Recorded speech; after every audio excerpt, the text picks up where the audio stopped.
evening. Welcome to H3 Health, Hope, and Happiness. My name is Allan Friesen, also known as the Acapellist. With me is Brother Scott Sweetman. How you doing tonight, Brother Scott? I'm doing great, but I just want to caveat before anyone thinks I'm absolutely nuts, is I'm home with my new puppy. So if you hear me something crashing and me dash off, it's worse than having twins, Al. It's worse All than right. having twins, I gotta tell you. Okay. We will accept your behavior and forgive you for any erraticness that you have. Oh, but And tonight you won't be alone if I take off, right? that's true. That's true. We got a special guest with us tonight, and we get the great pleasure of working with her on a regular basis. And she's a lovely human being. And let's bring her up and introduce her. What do you figure? Absolutely. Bring Okay. in Pooja Thakker. Hey, Pooja. Hello, hello. How's everyone doing? We're doing Oh, great. How are you? Oh, I'm doing well. Good, good. so Pooja here, we get to work with every day. She's amazing, and she has had, different experiences than most of us had. She grew up in India, came to Canada, and so we thought we'd chat with her about her life and her experiences and how the contrast between living in India and living and working in Canada and being a mom in Canada and all those kind of good things. So, welcome, Pooja. We're excited to have you here. Thank you so much. I'm so excited to be here Yeah, and I wanted and to share preface my that, or experience as an immigrant. So thank you for this awesome opportunity. I really appreciate it, and I really hope that when I share my experience, I'm sure many immigrants are going to relate with this, and hopefully, they've shared like maybe similar experiences. And so, yeah, I know I'm super excited. Excellent, excellent. Um, so Scott, you had a question or a no, comment? I was just going to say that one of the reasons we really wanted to have Pooja on the show tonight is that we work with a lot of people that are involved in benefits and wellness and healthcare, and everyone pretty much in our industry cares to a certain amount. But then there's these amazing people that just radiate energy and want to help people no matter what, that goes far beyond what they do. And those are people we're always looking for, not only in our job, but in H3, right? People we want to share that energy and passion with. And when you meet Pooja, like you're going to tonight, that passion for sharing and caring and it will come through, I guarantee you. So yeah, that's why we Yeah. wanted you here tonight. That's why we love working with you and spending time with you. So Thank you so much. And the feeling is mutual, Scott. I love working with you guys as well. And I sometimes feel that I'm very lucky that when your profession sort of aligns with your value, I think that's just perfect, right? That your role, it gives you like the ability to do something and make these small positive impacts in life, in other people's life, especially, right? So like we work with health and wellness products, and I know a big part of my role is to sell benefits, but what I love about my role is to educate my clients about like the tools and the resources and the stuff that are available, which can support their physical and mental health, or any issues that you're facing, I guess, in life, right? So I'm really passionate about what I do, and I meet like great people, which makes it even better, right? Which so yeah. you must know more than you and I, Al. So But Pooja, what? Oh, go ahead, Scott. Go I was ahead. just going to say that I have to admit, it was a while when I first met Pooja, and somebody said that you were a relatively new Canadian. I was kind of taken aback. Yeah, I had never thought, how like my daughters were raised. I mean, they have red hair and blue eyes and are, almost see through in their skin color. And they're pretty foreign. Like they were born in Japan. And when we first came back, people were like, whoa, your kids are weird. And it's like, no, actually, they're Japanese. So that's the way they think. But with Right. you, it never dawned on me till it came up in a conversation that you weren't born and raised here. Can you comment No, on that? so yeah, so I was born and raised in India. Actually, I moved to Canada in September 2012. I remember it so, like it's so still fresh in my mind, Scott, because I think it was October or November. I was this close to moving back. I think it was minus 35. My husband, like marriage is the reason I ended up here. He was here as a student, and things you do for love, and so and arranged marriage, so and the pressure from parents, I guess. So yeah, so I so I moved here because my hubby was here, and then yeah, the first winter I was this close to giving him a divorce and going back, and then 10 years later it was Because minus of the 30. weather, not because of him, right? It was minus 35. Can you believe it? So yeah, yeah. I mean, like, I love you. You are a nice guy, but yeah, now can't take this anymore. But then see, he was smarter than me. He got me pregnant. So Oh,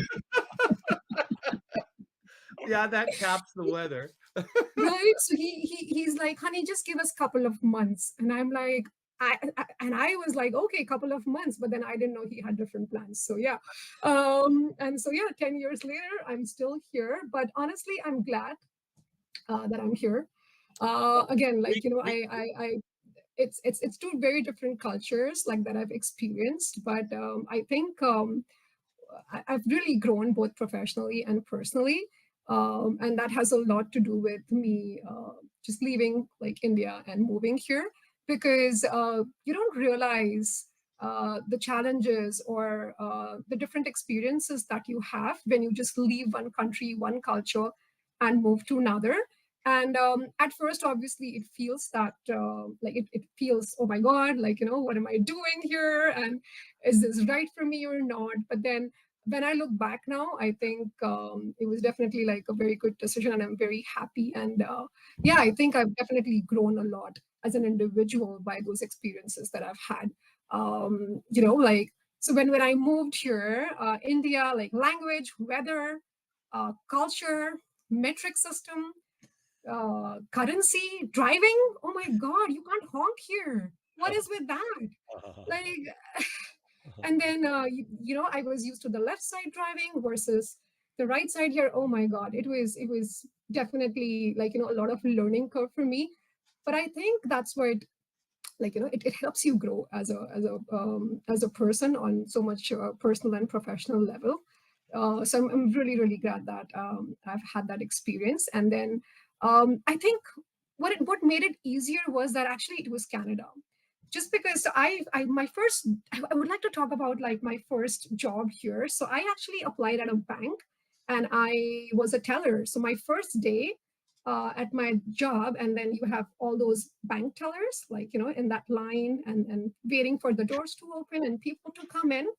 When I looked to my right, I saw my next, like the teller standing next to me was from Philippines, and teller standing next to him was, I think, a North Indian, and then one was from Colombia. So you don't feel like alone, right? And you feel so welcomed. And when you hear their experiences, it's yeah. So I think, and I'll be, if I'm being honest, like I know more about North. I'm from west of India.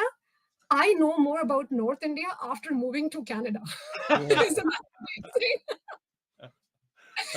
Because like there's a huge community here. I was like so stuck in that bubble in my west small, like not small, like I come from like a fairly big city, but like yeah, still, like, you know, I had like one or two North Indian friends, but oh my God, like I celebrate their festivals here, which I never did back in India.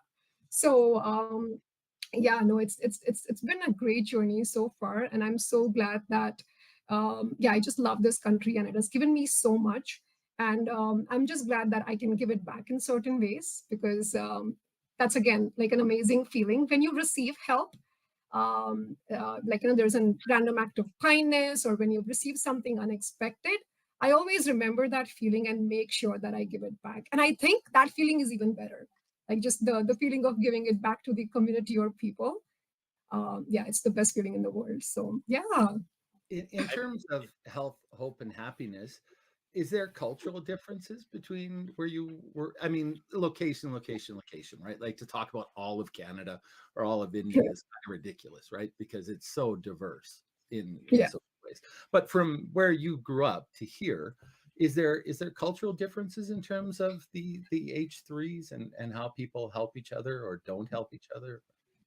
Oh, I think there's a huge difference, and there's like pros and cons to everything, Scott. Right? So there are a few things which definitely I feel like are better there versus here, and vice versa. So I think in terms of hope, yes, like India is very culturally, like, very diverse, and we have festivals every month. So there's always something to look forward to. So, whereas here, I feel like Thanksgiving and Christmas, I'm like, that's it. Those are the only holidays you get. Like, really? My first, like, and it's not even the festival, it's the holidays, right? You don't get enough holidays because there are not enough festivals. I'm like, what? I'm looking at this calendar and I'm like, that's it, you only get so many days off. So I think that's one thing which I miss, like, because every month there is something there, and then with every festival there's stories and there's food and there's um, songs, like, definitely I feel that is one thing. And you never feel lonely, like, and you sometimes want alone time in India and it's not possible, which is sometimes frustrating. Whereas here, like, you always have to send calendar invites to everybody before knocking at somebody's door, and, like, message people. So yeah, it's very like formal way of doing things, but I do understand why, because I think both, like, in India, I think women are not that much in workforce, whereas here, like, I feel like men and women both are really working like 9 to 5 jobs. So yeah, it's very difficult to have like a social life, I guess, here versus India. So I feel in terms of hope, if we can have, like, I know, like, creating more festivals is not something, but like just definitely creating something more events where people can just connect and, like, look forward to something, because I think that is so important. But personally, if I can carry one thing throughout my life, that would be hope, because it's somehow like, it makes easier to sort of live your present and just, like, look forward to the dreams and the possibilities in future. So yeah, I think if there's one thing I would carry, there's definitely hope. And that's sort of like, I think it's related to happiness, right? So yeah, just like having those people whom you love around you, and yeah, that energy sort of like, definitely has a different feeling of happiness. But one thing which I've learned in past few years, and which I would like to share, and again, this is just my personal experience or opinion on happiness, is be responsible for your own happiness Yeah. in any relationship, right? Never, I think, don't burden anybody. Nobody can make you happy, right? So in any relationship, maybe, and I think this especially goes in, like, when you're married or your spouse or your partner, because um, we can't really change our parents and our siblings, like, but we can definitely divorce and get separated from the spouse and the partners, right? Like, no, I'm all joking aside, what I mean is, yeah, in any relationship, may it be your sibling, may it be your parent, may it be your partner, may it be your kid, don't consider them responsible for your happiness, right? You're actually burdening somebody, and that's not their responsibility. And since I think I've realized that, I have much better relationships. So yeah. That's cool. Allan Am I has a talking book. about? He read a great book. What's the name of the book? The Boy That Was Raised as a Dog. Did I get that one right? Yep. Yeah, that's true. Boy who was raised his dog.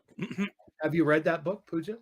No, but I want to, because I did like hear that from Alan. That's an amazing book, so it's definitely on my list. Yeah.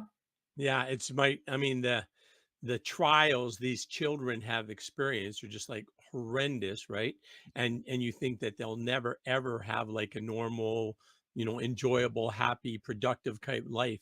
And in all cases except for one, they do, right? And the title story, The Boy Who Was Raised as a Dog, I mean, he was born of a young woman. She was like a teenager, and she couldn't take care of the child, so she gets grandma to take care of the, or mother to take care of the child, so the child's grandmother. And then but the grandma was old and older, and was in poor health, and then died like shortly after, kind of a thing.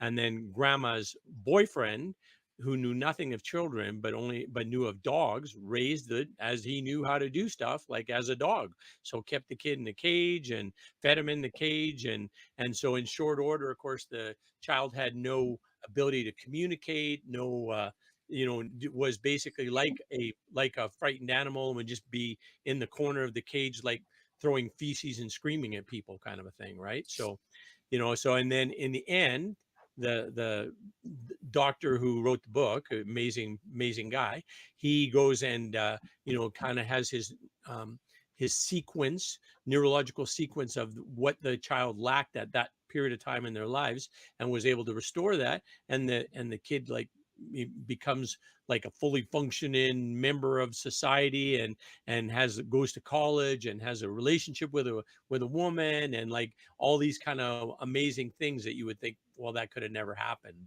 but just kind of shows the resiliency and the ability that if you get the right supports to be able to come back from anything, really. So yeah, But that sort of ties in.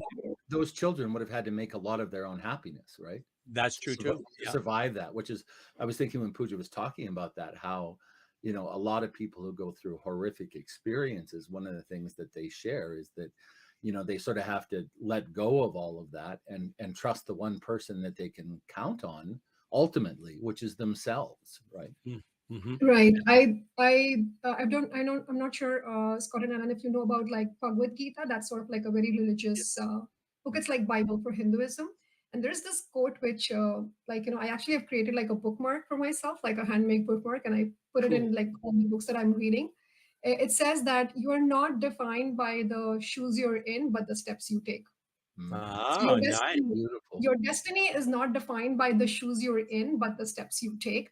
And so I always keep that in mind, that whatever it is, this is not my destiny, right? So yeah. And I think that sort of relates to the message there, that no matter what the situation, but then if you get the right support, the right people, and if you have the right intention, right? So life always changes for good, for sure. Hey, Pooja, in India, you never it never gets to like freezing there ever, right? Correct, in terms of temperature? So India, it does, but not where I grew up. Like it's, I think, extreme. Like there are like certain, like Kashmir and Shimla. Definitely, there are some cities where, more like south or I guess north on the extreme tip. Definitely, it snows. But I was in the city which was near equator, so very dry and hot. So no, I'd never experienced snow, and honestly, all the snow I saw was in Bollywood and Hollywood movies. So I was like super excited, but then half an hour later, I'm like, okay, no, I'm done. So that's the first time when I experienced snow, and I'm like, okay, wow, this is good, but no. Like, okay. Yeah. Well, now I'm used to it. Now, I gets don't mind snow, but I hate the wind chill now. So yeah. Well, it gets cold, old pretty fast, snow, especially when you're in April and you're still getting snowstorms like we're having right now. My goodness. Right. What is with that? Right. Yeah. I mean, my son is on a spring break, and I'm like, I don't feel the spring yet. I don't see spring anywhere. Yeah, I think I caused it because I've been saving up money. Colombia always has these after winter sales, so they put all their winter jackets on 40% off, right? That's not a plug for Colombia. But there's 5 of us, right? So I've been saving up money. The sale came on and the jackets were delivered today and snow, right? So, because normally we have to wait until like the next year, but not this year. Not this year. And the weatherman apparently are connected in some way. So. Yeah. Well, I'm glad it worked out for you, Scott. Yeah, for the rest of you, sorry, that was my long-winded apology, but yeah, my family's quite warm in their new coats right now. Thanks. Nice. That is so nice. The festivals in India that are like every month, are they all like related to the same god or goddesses, or like, are they different every month? How's that work? Oh, very different. I think each province, each city, celebrates different kind of festivals. But then there are definitely big festivals which everybody celebrates, like Diwali and that dancing festival, Navratri, and like the Holi, which is like throwing colors and water balloons, and some people go crazy and even throw eggs at you. So it's yeah. Oh my. But yeah, no, it's different for every god. There's so many gods. Oh my god. I think India is very, very diverse, just because and again, I personally think because India was invaded and ruled and colonization like so many times, that they left little piece of the history here and there. And so if you just travel from, I guess, east to west of India or from north to south, it's just like very, very different culture. Like every 3 hours, the culture and the food and the language changes. There are like 18 languages. So I don't even want to like, tell you how many gods we have. So it's it's different.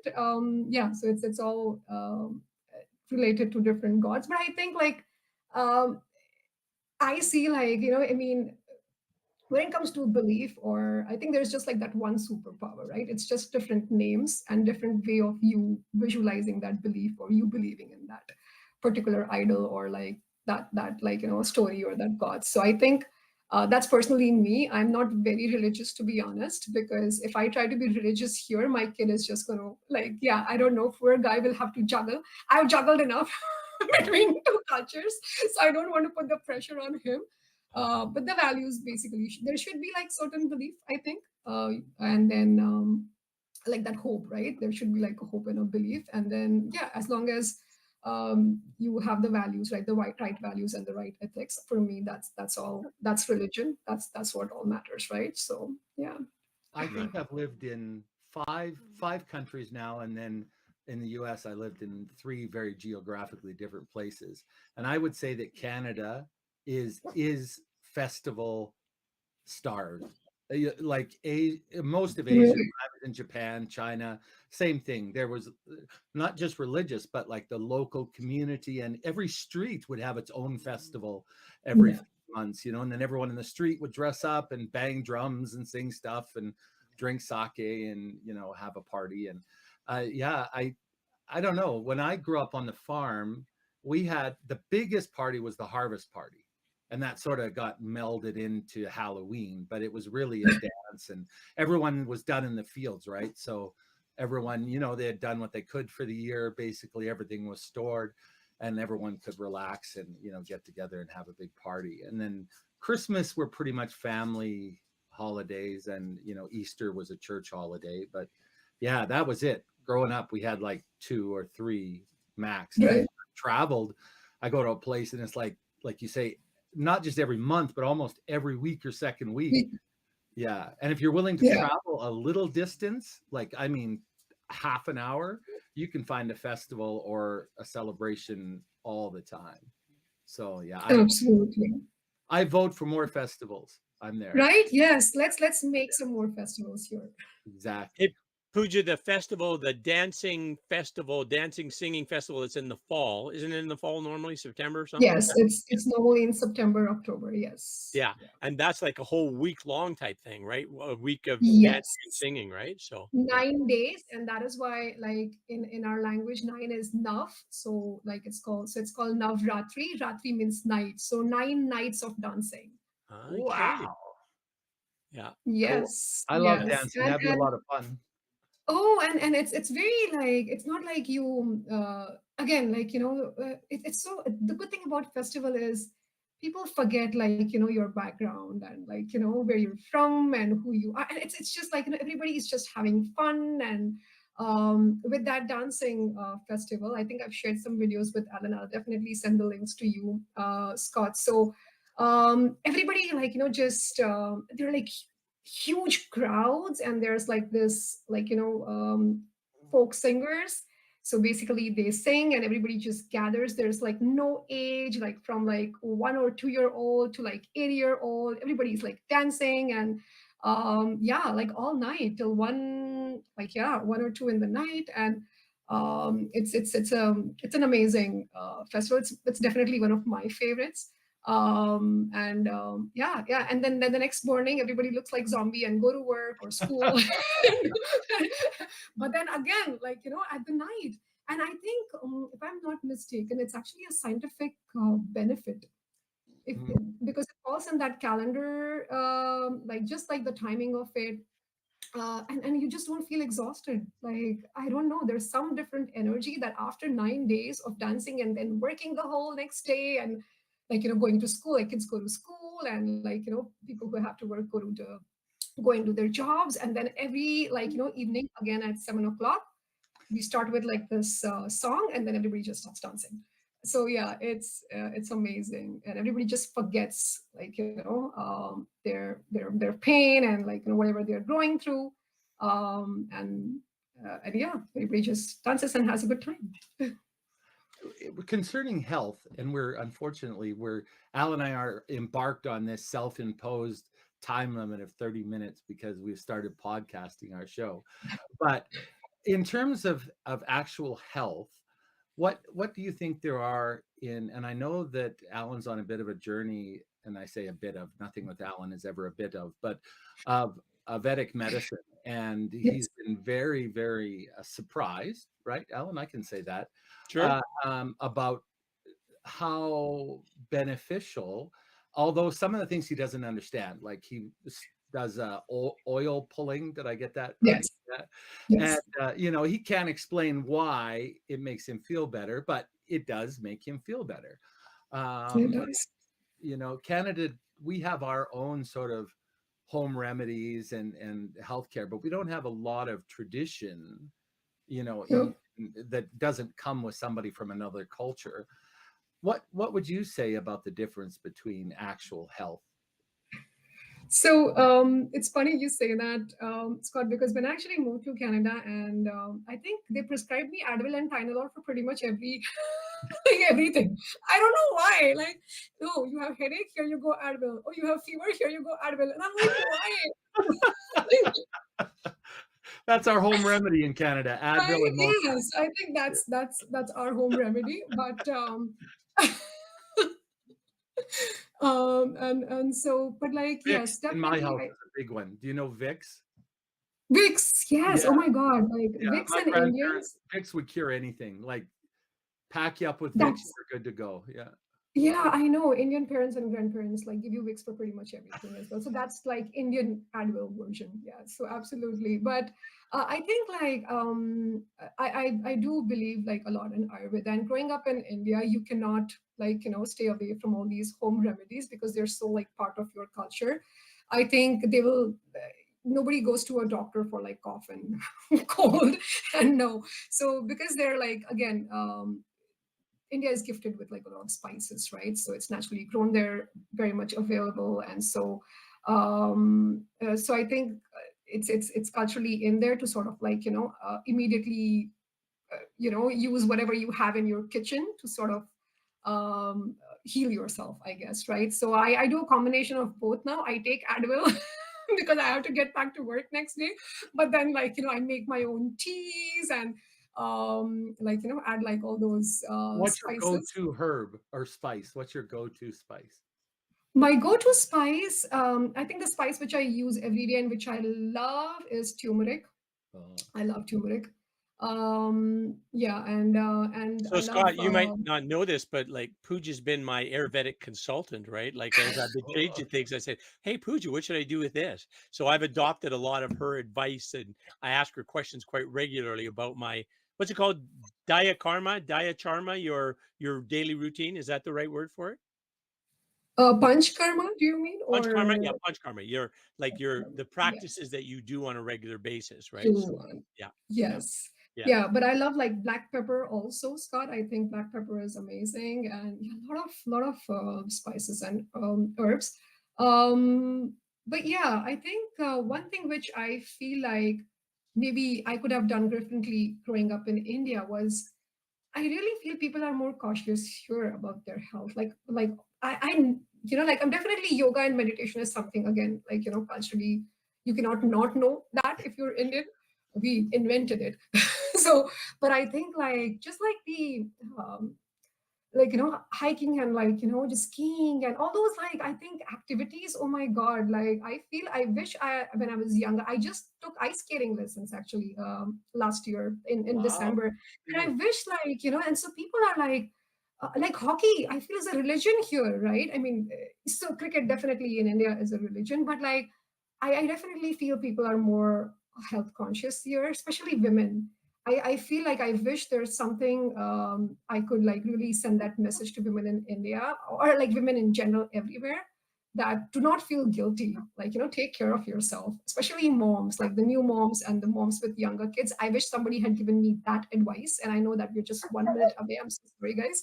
But yeah, I feel like people are really cautious here about their health. They work out. I've seen people talking about yoga and meditation more here than back like in India, and that is something which I really love, and I really hope that it's something like which you have, you don't value. I think that's the equation there. So just because we know it, we don't do it back in India. But here, like, you know, it's a new thing, so everybody does it, and I just love it. I think Alan and I have had more conversations about Ayurveda and meditation and, you know, just all those aspects of life than I would have had with any other Indian. Sorry, Alan.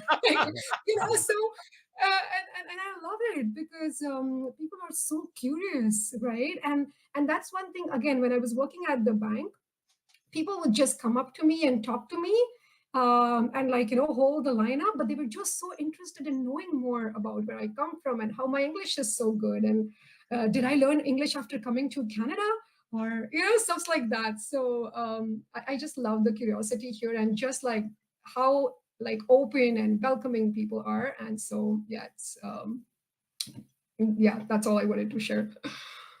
That's Beautiful. Alan, Pooja, you got the last question. pardon me? I said we're just at the 30-minute mark, so you've got the last question, brother. Well, you know what? I don't need another question. I just, you know, want to say, Pooja, it's a joy getting to work with you every day and talk with you on a regular basis. And we're so glad you came on and shared, you know, your perspective with us. That's awesome. And take us home there, Brother Scott. Well, I want to say too that it is fantastic working with Pooja, and you're an amazing person. And I hope you'll come back to our little online community and share more of what makes you special with everyone. But from my very good friend, Allan Friesen, the acapellist, myself, Scott Sweetman, and our dear guest, Pooja Thakker, have a great week, everyone. And we'll see you again next week, same time, same place. Bye, everyone. Have a great day. Good night. All right. Thanks, Pooja. We're off.